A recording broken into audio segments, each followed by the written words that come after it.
But my first question, right, this is all around being a deliberate dad and ultimately living deliberately, right? So, of course, with the parenting stuff, but making sure that, you're looking after yourself so you can show up for everything and everyone that matters. So, but we all have different versions of what that means, Yeah. right? So, what would be your version of that, Chris, being a deliberate dad?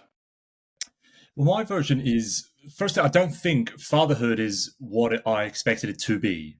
So I think I went into having Orla expecting me to think and feel in a particular way and to kind of switch into dad mode and be good at it and all that sort of good stuff.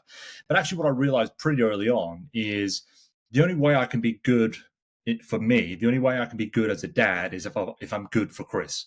And if I'm not feeling my best or feeling like I have my own things going on, and you've listed a lot of them, I find it difficult to show up as my best self as just a dad. And it sounds like almost brutal when I say it out loud, but I'm sure you probably know what I mean. I don't want to just be seen as a dad. Like I want to be Chris, and I want to be a husband, and I want to be a police officer, I want to be a football referee, I want to do all of that sort of stuff. It just what that allows me to do personally is when it is dad time, I know that I'm in dad mode. So I'm not thinking, God, I wish I was doing this, or I wish I had done that, or I'm so sad that I had to stop doing this, or sad to stop doing that, because I'm still doing all that stuff, and that means when I've got dad mode on, I'm fully there, fully present, and fully cognizant of the fact that Orla needs me to do that.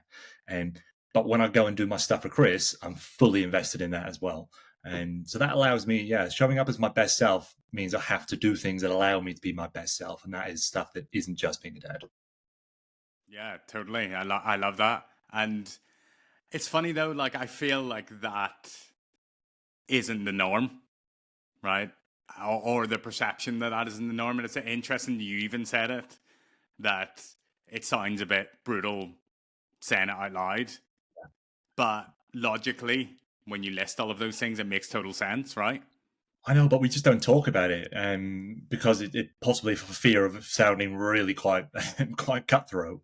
And I remember in the first couple of weeks of Orla being born, I can in liking my feelings really to grief. I felt like I was grieving because I had to stop all of those things that you just listed, all the stuff I loved doing, because I was fully invested in, for obvious reason, very small child, wife in recovery from birth, adjustment with sleep and habits and all that sort of stuff.